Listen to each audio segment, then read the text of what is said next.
and welcome to our first show of Hispanic Awareness Month. My name's Eric Belardo, and I want to welcome you to Raíces Live. Tonight, we have an amazing show with Isabella Garcia from the Krebs Stamos group. And we're going to be talking about misinformation, disinformation, and more stuff about Raíces. So if that's what you're here for, stay tuned.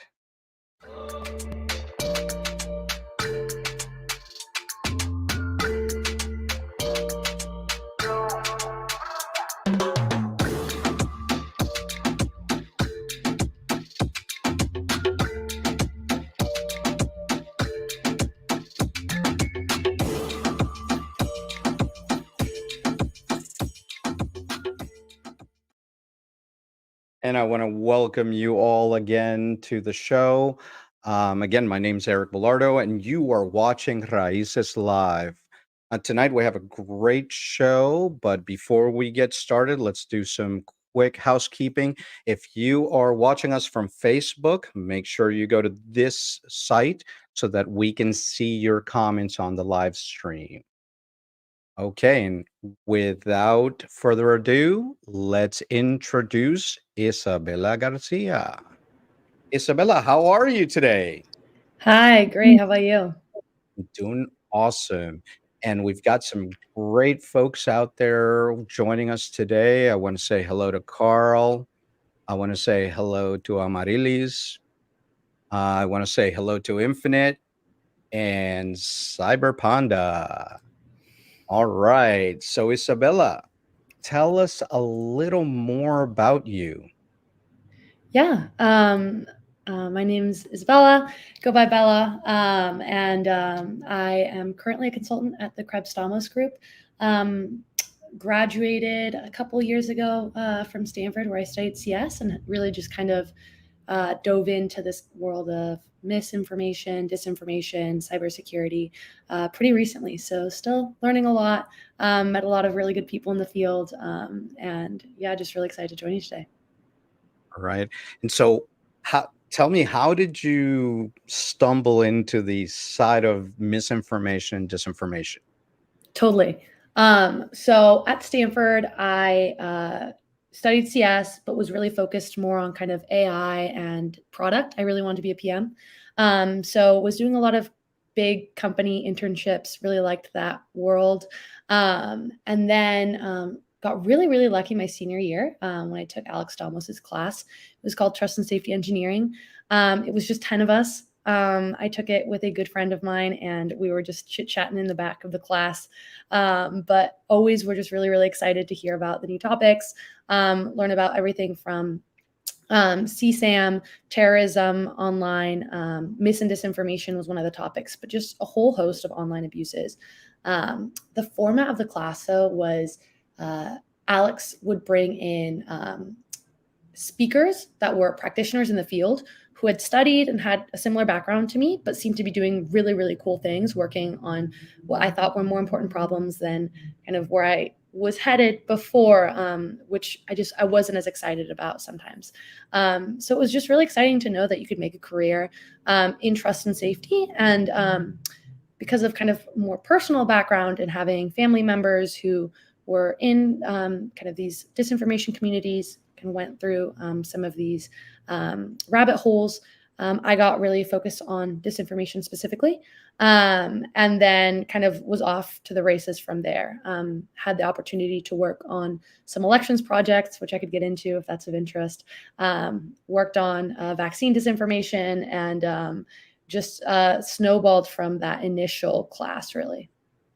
All right. Well, let's start by clearing the air. What is the difference between misinformation and disinformation? Yeah, totally. Misinformation is, I think, the umbrella term here, and it's information that may be false or misleading, but not necessarily coordinated or on purpose, right? Disinformation is often more coordinated. You often just think of it as a bit more malign. Someone can spread misinformation without knowing. Disinformation is more coordinated and more purposeful. Good. So, in other words, misinformation is somebody doesn't know what they're talking about. Disinformation is I am purposely saying something that I know is bad, if you will. Yes. Yes, yes, yes. Um, So, when you look at these different campaigns and you're looking at things that are happening right now in the world, what are things that you kind of focus on? The misinformation or the disinformation? What's more dangerous? Yeah, totally. I mean, I think I started my career at the Stanford Internet Observatory, which is a lab at Stanford that focuses on a host of online problems, mis and disinformation among them, and really started just kind of building scrapers for the team, moved into the research team, and then later on into larger projects. But really, the start of all of this for me was getting really, really interested in foreign operations. So when you have um, sometimes bot-like accounts, sometimes more advanced social engineering from oftentimes kind of warring nation-state actors, duking it out online, right? Duking it out on Twitter, on Facebook, and trying to convince someone into some end. So I think I really got started in that space and trying to understand kind of the network science behind identifying these operations online, what they looked like, how you could start to understand more of their goals, how you could understand their use of different platforms towards different ends. And then later on, with the election work that we got to at Stanford, you start getting more into kind of that mis and disinformation field, right? So if you have coordinated activity from a state actor, that's disinformation very clearly. When you start having just kind of general domestic populations trying to come to some consensus online about what is true and false about an election, what is true and false about a vaccine, right? You get more of a mix of that kind of misinformation, disinformation, coordinated activity, grassroots, just sense making. So I'd say that it kind of has spanned both terminologies. And, disinformation campaigns, one of the things that you want as an aggressor is to create enough information out there that people do not know what they're sharing. So get the payload in and then let it spread. Mm. And we've seen that a lot in this country for many months now. What are the things that have been of most interest to you about kind of the election project that you were in?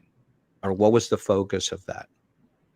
Yeah, so the focus of that project was really, I had the opportunity to work at CISA, which is the Cybersecurity Infrastructure Security Agency. It's part of the DHS that was helping secure the elections. While I was there, I got the opportunity to work with a lot of election officials, and then just talking to them about, what kind of tools do you have to identify online information about your voting station, right?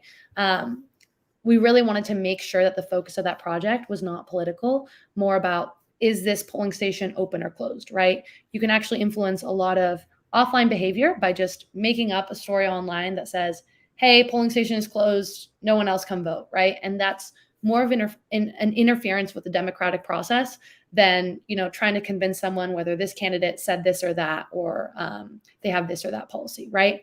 So by focusing really narrowly on election related information about how an election works, where you can vote, who can vote. We were able to scope really narrowly and work with election officials kind of across the country. Um, um, so when we were doing that work, our focus was really, how do you find the information and the narratives in a consistent way, and then communicate the trends that we're seeing, not only to the election officials, but also to the social media platforms, to civil society organizations that could help kind of get the word out and be trusted information sources of correcting any kind of new narratives that have popped up online. So that's kind of some background on the work that we were doing. And I think what was most interesting about that was how difficult it was. Even when we had identified a specific narrative, far before it had caught fire, the actual response function was really, really hard.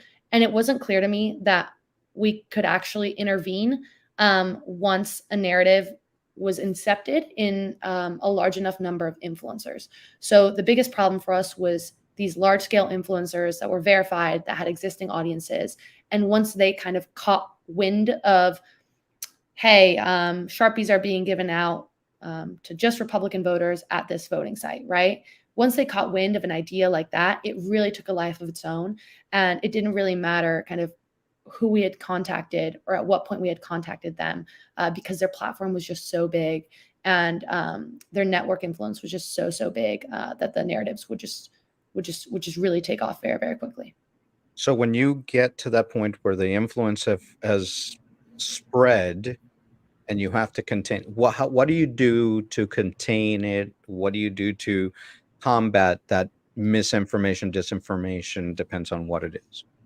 Right. And I think this really varies like topic to topic, right? What you need to find is a trusted source of information that the audience that you're concerned about is going to believe, right? So if the narrative is about a specific candidate, right? Which again, we didn't deal with as much of. The reason that we didn't deal with that is because if there's disinformation about a specific candidate, you would need someone that wants to believe that information is true, right? You would need someone that that person believes, right? So if there is disinformation about a Republican candidate, right? And you have a Democratic audience that wants to believe that that information is true, you would need a Democratic trusted source of information to refute that information, right? And oftentimes the incentives in a political environment just aren't there to go refute information about your competitor, which is why the political space is really tricky with this.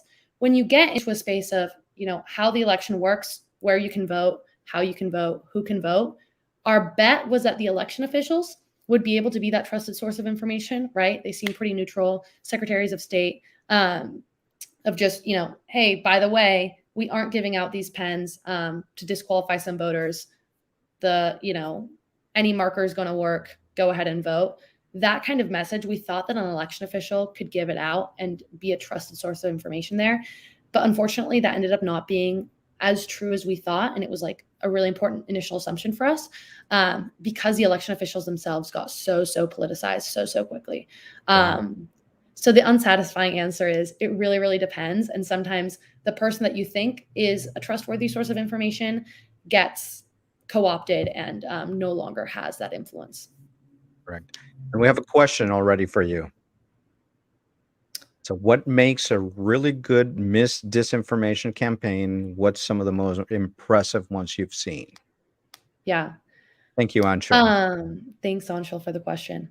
I think that, I mean, the most effective mis and disinformation campaigns are the ones that have long-term kind of scaffolding that come with it, right? You know, just putting up one meme that's false or putting up one narrative that, you know, is slightly twisted isn't as effective if you don't have this kind of scaffolding of beliefs that it ties into, right? So what we saw with the election is that there was this long running scaffolding that was built starting in June of 2020 that the election would be stolen, right? And then when you have that kind of underlying movement building, right? Whoever wants to kind of run a disinformation campaign no longer has to create all of the content themselves. And they have kind of armies of people looking for evidence that's going to agree with that assumption. So that's kind of why the election disinformation wave was so effective, is because you have a pre-existing assumption and people are looking to confirm that assumption. So you now decentralize the whole project and people just very, very quickly go and try to build upon that underlying scaffolding. That's why oftentimes like foreign mis and disinformation campaigns aren't as effective sometimes unless they hop on to these often domestic driven campaigns, because you need to, you can't just kind of create audience out of thin air, right? It takes a while, it takes ideological cohesion. So if you just kind of create a bot army of 1,000 people and try to convince everyone that the sky is purple, right? Even if you have a lot of, you know, inauthentic activity and you think that you can get a lot of likes, you don't have that kind of drive from the community to try to build that narrative for you. So That's You kind of a have to have long answer to you Angel's have to have a question. filter.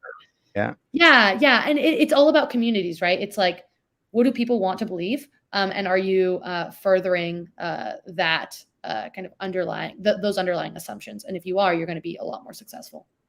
So we've got another question that ties into that. Is it willful ignorance that's the biggest problem to give ability to, I think, take root of these campaigns? I think so. So I'm taking willful ignorance to mean not looking for information that would disagree with you. The unconscious bias is what I call Yeah, it. So biases. you've got something that, confirmation bias is what I was saying. Yeah, Sorry. Confirmation bias. So, people will hear a mis or disinformation campaign, and then they will do the confirmation bias. They will seek usually more areas of, positive about that disinformation because that's what they want to believe. I think that's yeah. the question. Yeah, no, that makes a lot of sense. And that certainly is one of the big factors. I would say that the only other thing I would add to this kind of willful ignorance idea is kind of an underlying push across the political spectrum to deinstitutionalize, right?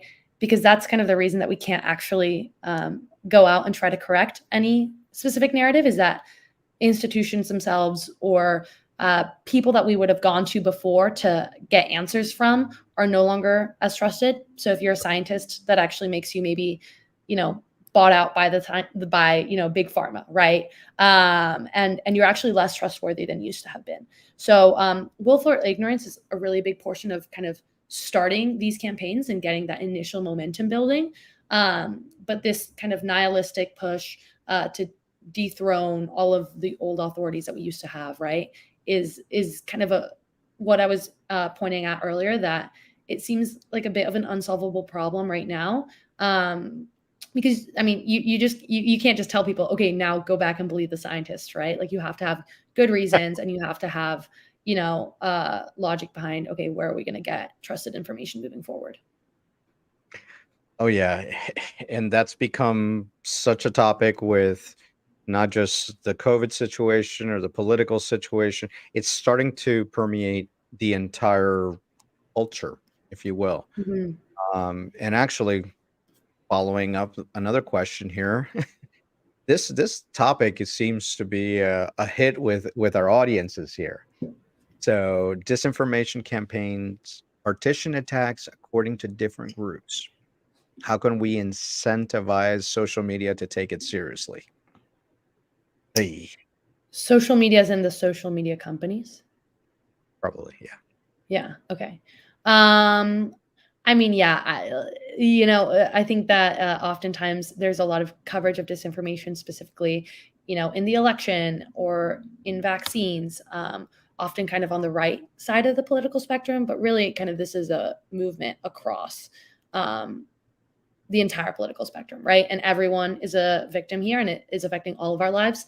It can be, malign. It can also just be people are quick to, as a different question kind of pointed to, believe what they want to believe. So, I mean, the social media platforms know that this is a problem, and it's not great for them that it's a problem. So, I was lucky to get to work with a lot of the policy leads, and they're great people. They're taking it, pretty seriously, but it's just like a really hard problem. Um, I think I've really swung kind of back and forth on this. At one point, I had worked at Facebook, and I was very pro, like, That means you're Facebook. part of the problem. I know. I mean, at that point, I didn't have actually a very big questioning belief of Facebook itself. I was like, Facebook can do whatever it wants. It's totally fine. And I was very much in that camp. Then I decided, you know what? Screw that. I'm not going to work there. I'm going to do this disinformation thing. Clearly, they're doing everything bad and like they don't even care about this problem. Now I think I'm kind of more tempered. And I mean, I've gotten to work with the policy teams and they really, really care. It's a really hard problem, right? And if anyone could solve it, it's probably, I mean, you have companies with tens of thousands of engineers. If there was a button that you could push and just fix it immediately, it would be pushed. The issue here is more social, it's less technical, really. I mean, you can always improve technical ability to find narratives and kind of parse it in different ways. But it's, even if we find all the disinformation, it's unclear to me that we actually have the levers to fix it. And that is more of a social problem, in my opinion. All right. So Shani is asking, what remedies or solutions do you think we can implement to look at this? Yeah. Well, I mean, there's a host of things that we need to be thinking about, right? Maybe on like you can break it down into so oftentimes and at the Krebs Almost group, we do a lot of kind of client work and thinking about, you know, how do you break this down for a new organization that's trying to think about their role in disinformation on a corporate level, right? And we have different ways that we break this down, but generally you can think about fighting disinformation. You have to identify the disinformation. You have to analyze it. So you have to have a team thinking about what this means, red teaming, what the potential impacts are going to be. You have to respond to the disinformation, right? And then there's one more step that I'm forgetting right now. But it's like identify, analyze, respond. And in terms of identification, that's kind of in the tooling and finding the disinformation. We can have improvements there. I think that more work can be done in terms of unifying different platforms and unifying the data across platforms. So a lot of these campaigns are multi-platform campaigns, and different platforms are used for different things. So you'll have kind of more fringe platforms like Parler, Gab, where individuals will have accounts and they will frame the message very differently than how they frame it on Facebook, than how they frame it on Instagram, than how they frame it on Twitter, right? But understanding when a campaign starts on one platform might help a different platform be able to preempt it a little bit quicker and not have it take them by surprise.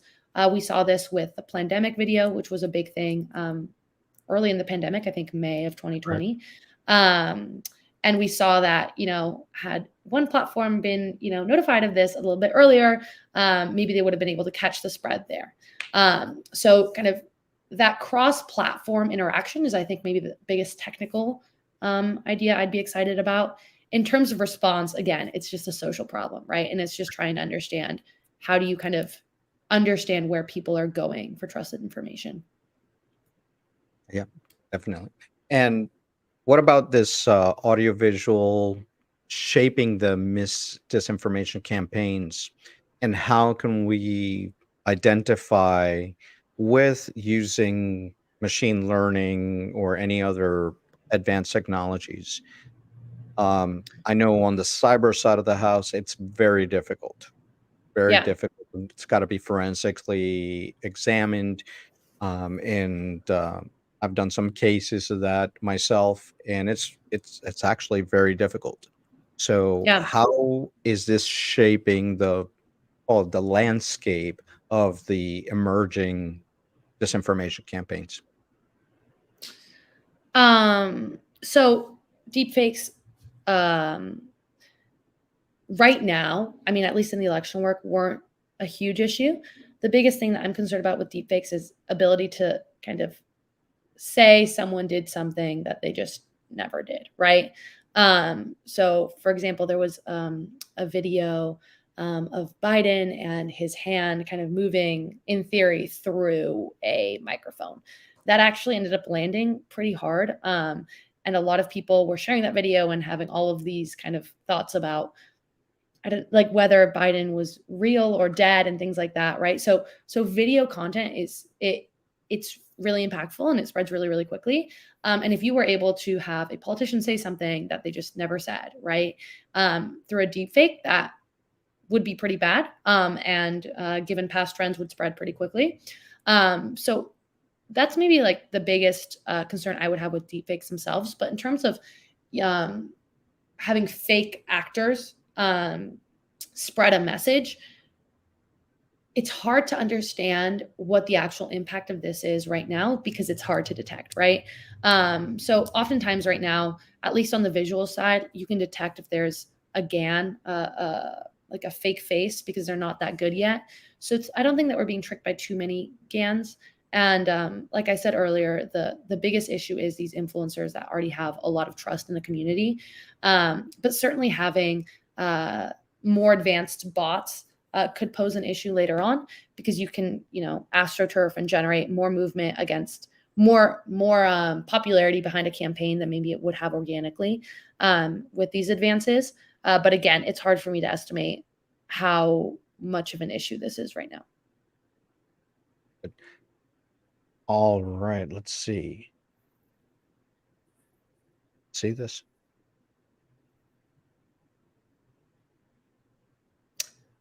Interesting.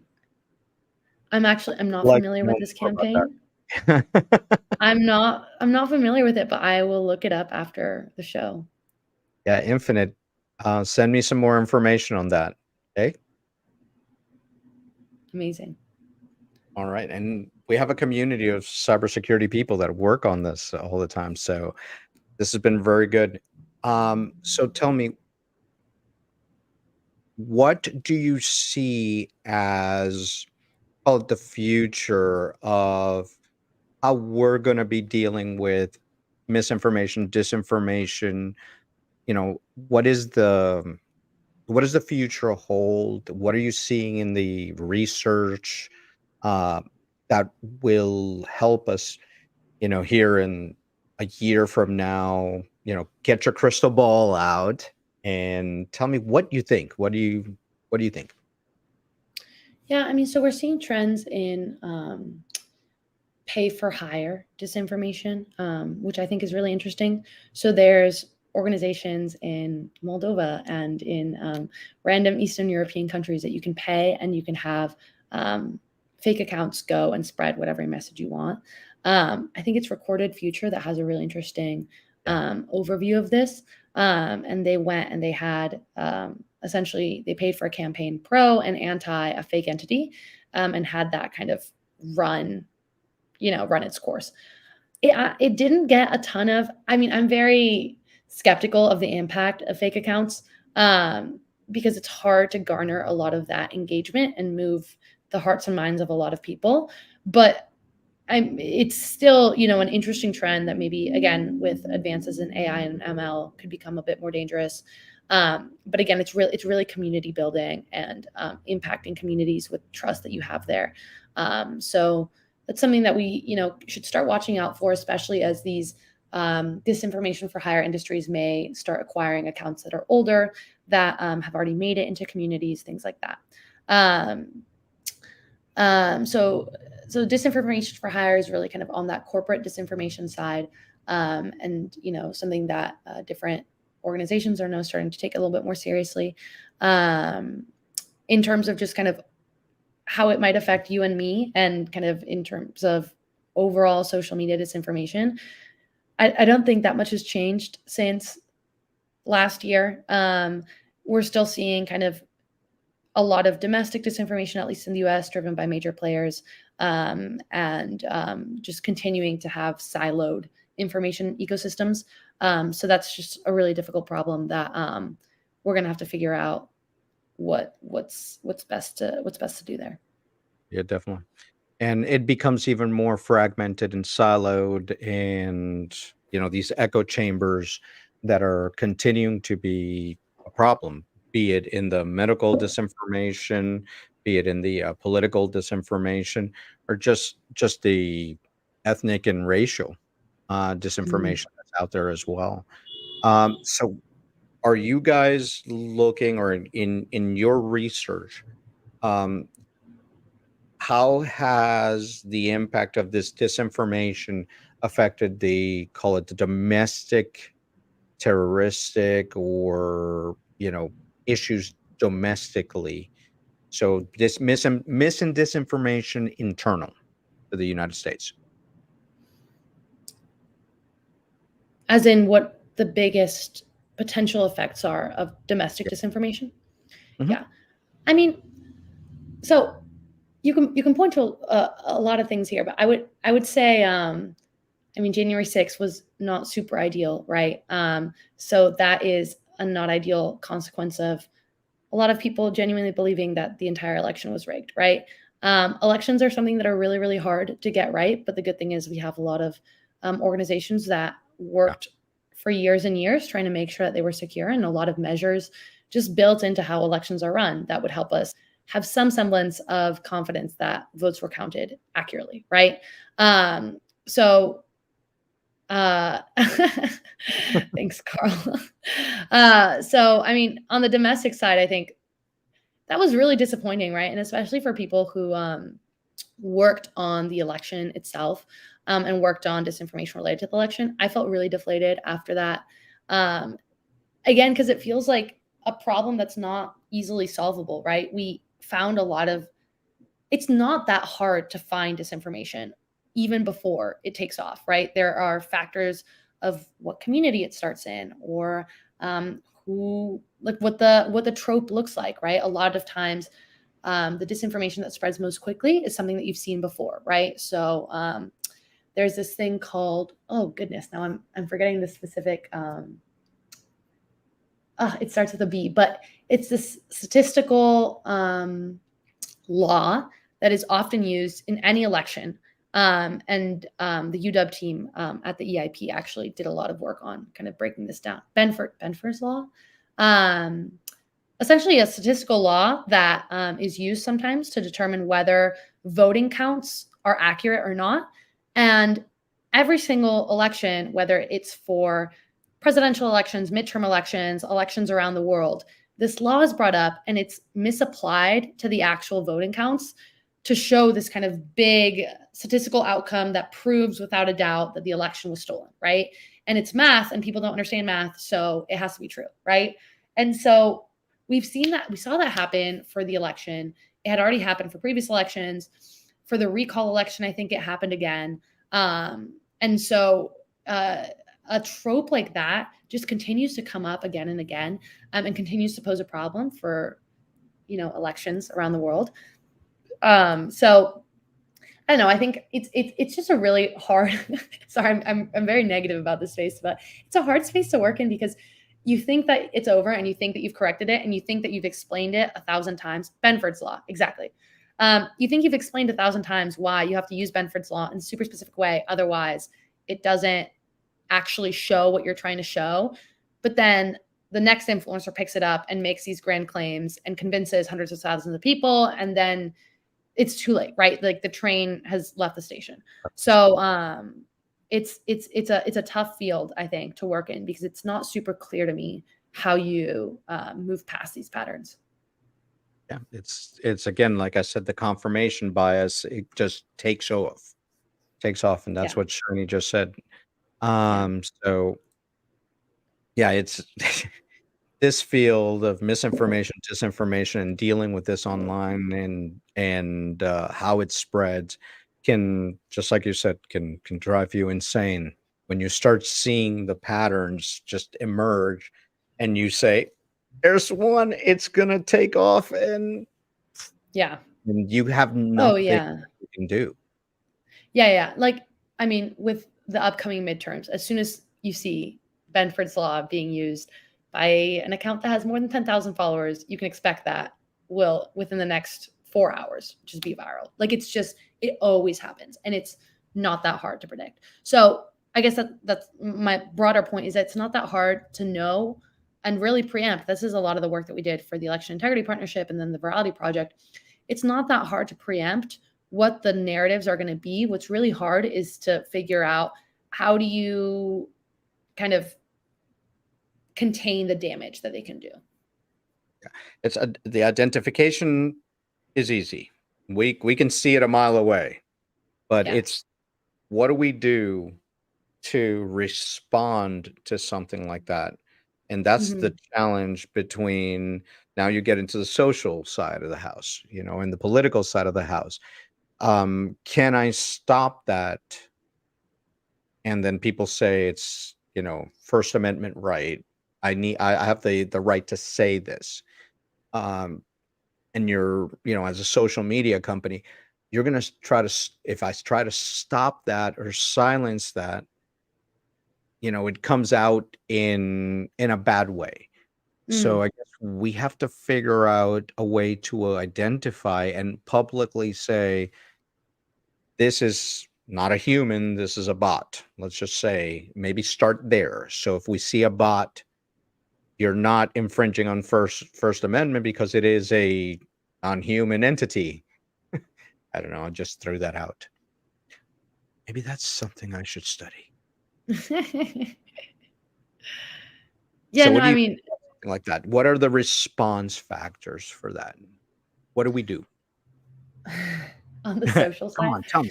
Let's fix it. Let's fix it. Yeah. I mean, I don't know. I think something I'm thinking about a lot right now and trying to kind of read more about and understand a little bit more about what people have already been saying in this field is how do you make for more robust, trusted sources of information, right?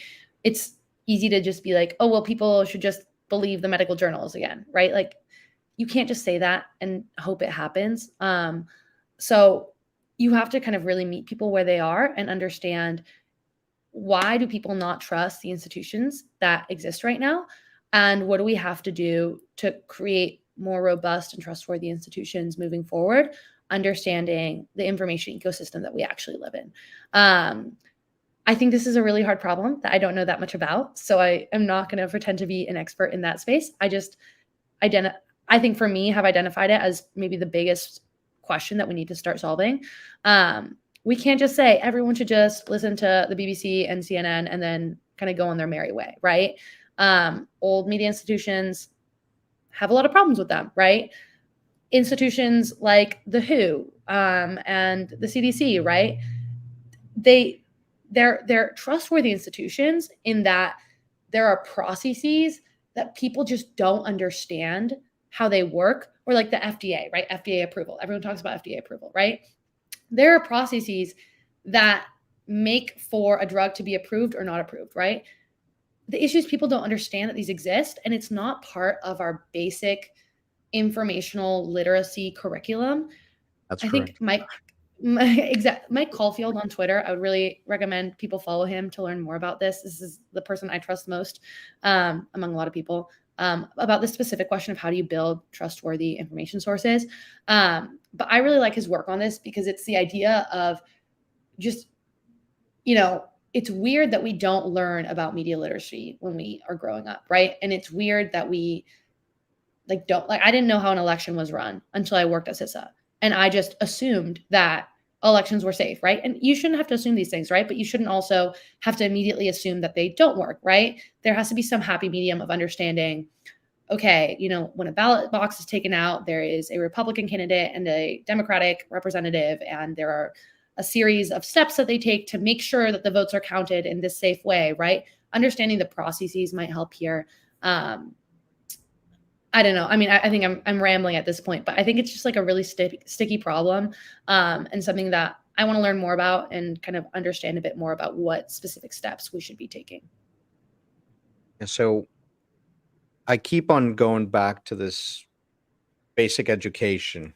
And you mentioned it there, how when we are brought up, when you're going to school, you don't study media literacy.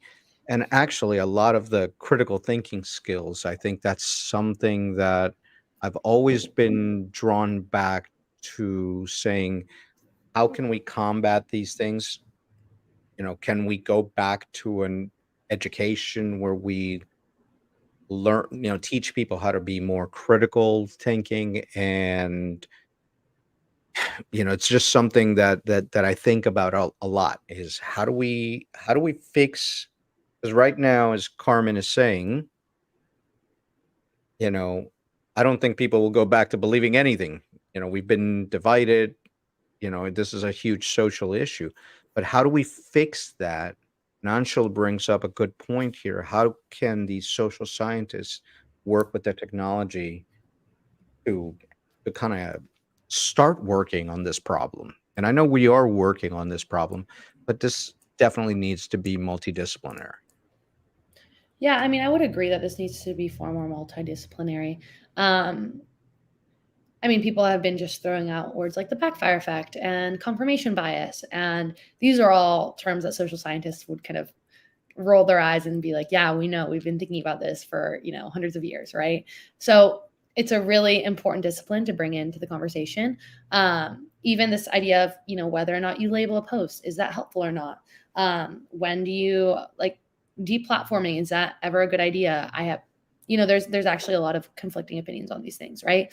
So you need to bring in that voice in order to understand a little bit more about how people actually come to conclusions, and how you draw more convincing arguments around kind of the desired outcomes. So yeah, I mean, you can't just make these decisions in a vacuum. And I would definitely agree with Anshul that you need to have a very multidisciplinary approach here. Okay, Carl. Funny. So there you go. You got your next speaking gig. The next speaking Right. gig. Thanks, Anshul. Okay. And actually, you two should meet and talk a lot. So Anshul, if you saw her in my last show, she actually runs the a care lab over at Temple University. She's a criminologist and sociologist. So amazing, yeah. Yeah, definitely. And so now I'm going to change a little bit the topic and talk about, we just started Hispanic Awareness Month here. Tell us about your background, where are you from, what's your heritage, and tell me how that's influenced or not influenced your career. Yeah. Tell me. I think it's Hispanic Heritage Month. Is it Hispanic Awareness Month? Hispanic I don't think heritage. that you would. I think it's Hispanic Heritage Month.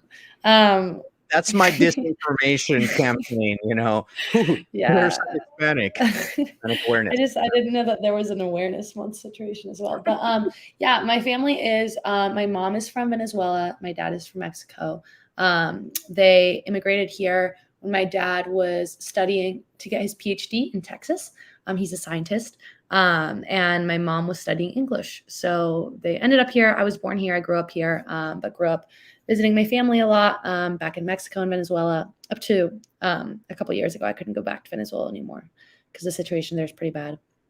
Yeah.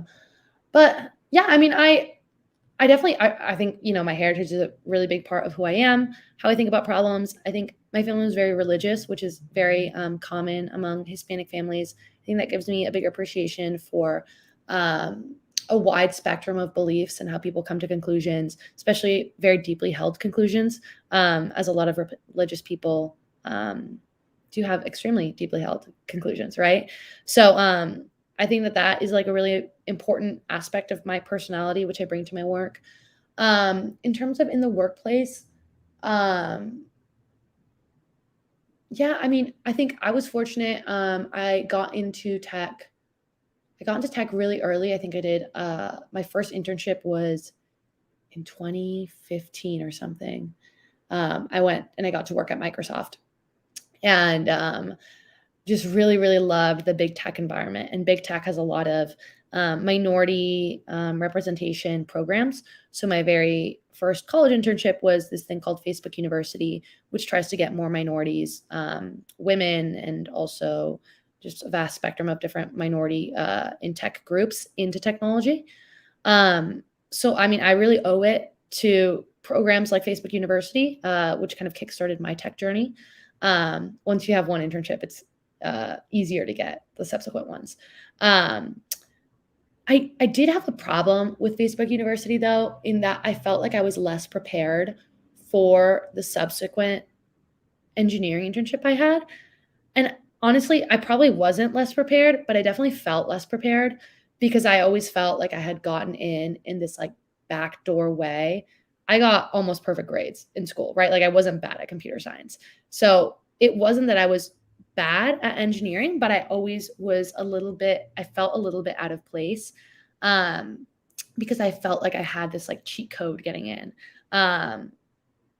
And so I think that's kind of something I really kind of go back and forth on with inclusion programs, which are so important, but having gone through them myself, just I don't know, just always feeling like I was part of a different program, right? Or part of a different path, and not knowing how to kind of reconcile that with understanding that I was a really competent engineer when I was doing that, right? So, I think I've really kind of gone back and forth on, what does my heritage mean to me? How is it manifested around my career? And how I think about that as part of my life. And that's funny that you say that because my head just went boom. Because I started my career in the minority engineering program at University of Massachusetts. So even though I was, high grades, I got accepted into 20 universities, and I always felt like, oh, is this a back way to start here?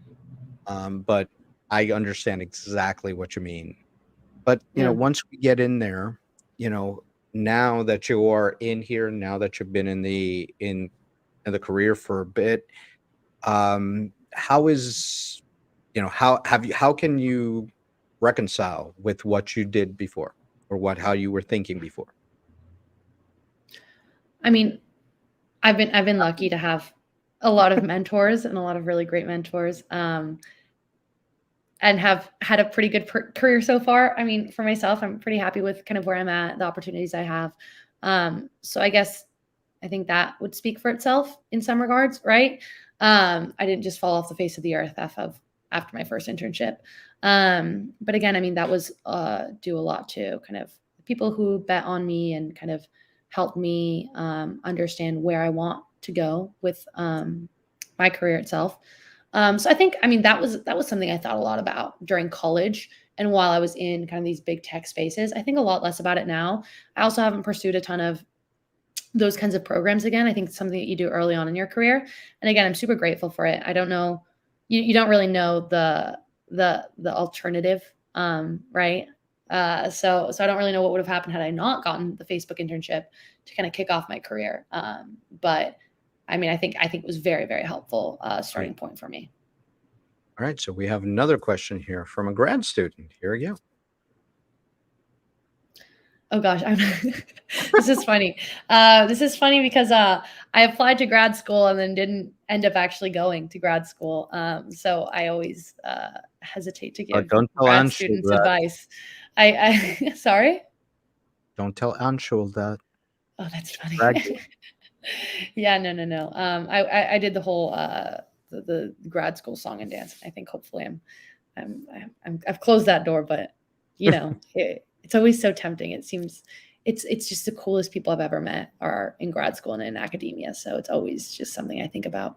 But anyways, to this question, I think that there's just a lot of really, really cool projects and really, really cool labs that are doing some of the most incredible work kind of in this field. I mean, you get a lot less of that work coming from the social media companies themselves, even though the social media companies in theory have all the data. So, I mean, it's difficult for a social media company to make the big claims that academics have the intellectual freedom to make. So, places like the University of Washington Center for Informed Public, Stanford Internet Observatory, where I was working, Harvard has a really, really great center. I think, Illinois, I think it was. I'm trying to think of all the centers that we've worked with, but different schools are. Oh, NYU, obviously, we've worked with a lot as well. So different schools and different labs have slightly different focuses on exactly what they do. Like the Center for the Informed Public does a lot of media literacy and journalism work, right? The Stanford Internet Observatory has partnerships with different social media companies, and we work a lot on takedowns and foreign interference, right? And every lab has a slightly different focus. So I would really just kind of take a look at the projects going on in these spaces. Oftentimes they have some opportunity for collaboration, and just even kind of reading the outputs from those areas and having ideas for your own projects. I think Twitter especially has really, really good Twitter education API, where you can kind of get a lot of the data and kind of run some of the projects yourself. So I think that's what I've seen a lot of kind of successful grad students get to doing. All right. So I'm glad we have no more questions here. If you have any questions, drop them in the comments here. But in general here, I want to thank you very, very much for being here with us and sharing some of your expertise. Look, you know, you say you're not an expert, but you're amazing. So thank you very much for being here. Thank you for everything you've done and the things that you continue to do to, help our election or have helped our elections with our friends over at the Krebs Stamus group. And, again, just continue to do. We hope to have you back in the show soon, and you're probably going to be doing some more stuff. So I'll connect you and Anshul. And she does the Temple Cares Lab. So cybersecurity application, research, and education. So it's a really, really good academic lab that she runs over there at Temple. So again, thank you very much for everything. Thank you to everybody. We are in Hispanic Heritage Month. You see, I said it right this time. Yeah. And I said it earlier, and I Yeah. had a video that I did it. Why put it? It's Cybersecurity Awareness Month next month, but not Hispanic Awareness Month. I'm Be gonna use aware that. that the Hispanic people exist. There's another Hispanic over there. All right, That's never so mind. funny. All right, well, thank you very much. Thank you to everybody. Tomorrow on New Battlefields, we have an amazing guest, Melissa Sassy from IBM. We're going to be talking about Hispanics and cybersecurity. So don't forget, 7 p.m. Eastern Standard Time on this same BAT channel. So until then, we'll see you soon.